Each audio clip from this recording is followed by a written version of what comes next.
Hello,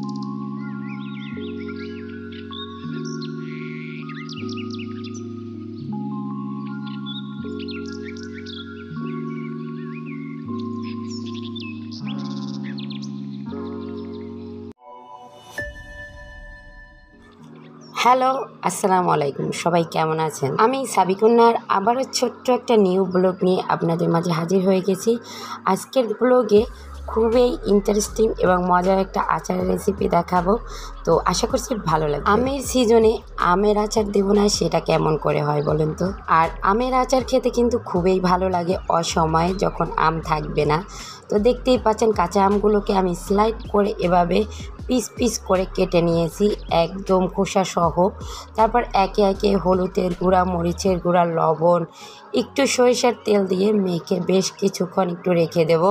আর কাঁটা চামচ দিয়ে একটু কেচে নেবেন, তাহলে আমের ভেতর কিন্তু লবণ, নুন, মরিচ সব কিছু ঢুকবে। এই আচারটা আপনারা রোদে দেওয়া ছাড়াও দিতে পারেন, আবার রোদে দিলে একটু ভালো হয়।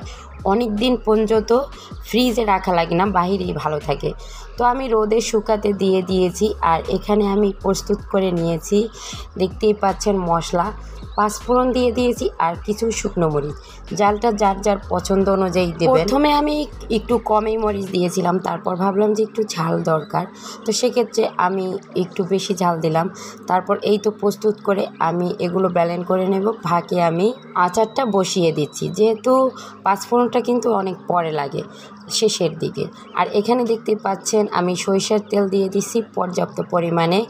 তারপরে এই তো এখানে সরিষার তেলটা গরম হয়ে গেলে রসুন কুচি দিয়ে একটু রসুন থেতলে দিয়েছি, কেউ চাইলে কুচিও দিতে পারেন। একটু লাল লাল করে ভেজে নিয়েছিলাম রসুন কুচিগুলো। তারপর আম একটু শুকনো শুকনো হয়ে গেলে আমি একদিন রোদে দিছি, তাতেই কিন্তু হয়ে গেছে।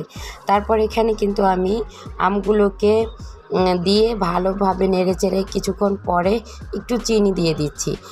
মিষ্টিটা যার যার পছন্দ অনুযায়ী দেবেন। আমি একটু টক মিষ্টি রাখবো, সেক্ষেত্রে একটু ব্যালেন্স করে সেভাবেই দিয়ে দিছি চিনির মিষ্টির বিষয়টা। আচারটা কম আঁচে রেখে আমি এখানে একটু সেই পাঁচফোড়ন মশলাগুলো ব্যালেন্ড করে নেব। আর ব্যালেন্ড এমনভাবে করতে হবে যেন একদম মিহি না হয়, একটু আস্তে আস্তে থাকে, আদা মিহি যেরকম হয় না, সেরকমটা। তো এভাবে করে নিয়েছি। তারপর দেখতেই পাচ্ছেন যে কতটা হয়েছে, একদম মিহি হয়ে যায়নি। এভাবেই কিন্তু আচারের এই মশলাটা করে নিতে হয়। আর হ্যাঁ, এই ক্যাপসুল কাটারটার ভিডিও আমি শীঘ্রই দেব। এটা আমার একটা প্রমোশনাল ভিডিও ছিল, তো সবাই দোয়া করবেন আমি যেন এভাবেই এগোতে পারি। তো দেখতেই পাচ্ছেন এখানে আমি কি পরিমাণে পাঁচফোড়ন দিয়েছি। যতটুকু আচার রান্না করবেন বা তৈরি করবেন, তা সেই পরিমাণ অনুসারে কিন্তু পাঁচফোড়ন মশলা দিতে হবে। বেশি দিলে কিন্তু তেতো লাগবে। আর হ্যাঁ, কেউ যদি চান আপনারা কিন্তু সিরকা বা ভিনেগার ইউজ করতে পারেন, সেক্ষেত্রে অবশ্যই পরিমাপ অনুসারে করতে হবে। যেমন আমি যতটুকু করেছি এতটুকুতে কিন্তু 1 টেবিল চামচ দিলেই হয়ে যায়। তো আমি ভিনেগারটা দিয়েছিলাম অল্প পরিমাণে 1 টেবিল চামচ, তো সেটা হয়তো স্কিপ করে গেছে। তো দেখতে পাচ্ছেন এখানে আমি আচারটা রেডি করে নিয়েছি।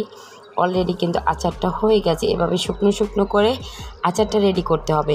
তারপর আমি তেলে ভেজাবো, সেটাও দেখাবো। আর এভাবেই কিন্তু আপনারা আরও 1 থেকে 2 রোদ দিয়ে রাখতে পারেন, তেলের ভিতরে ভিজিয়ে। আচারটা এত পরিমাণে মজা হয়েছিল। তো এভাবে তৈরি করে নেবেন ঝটপট আমের আচার।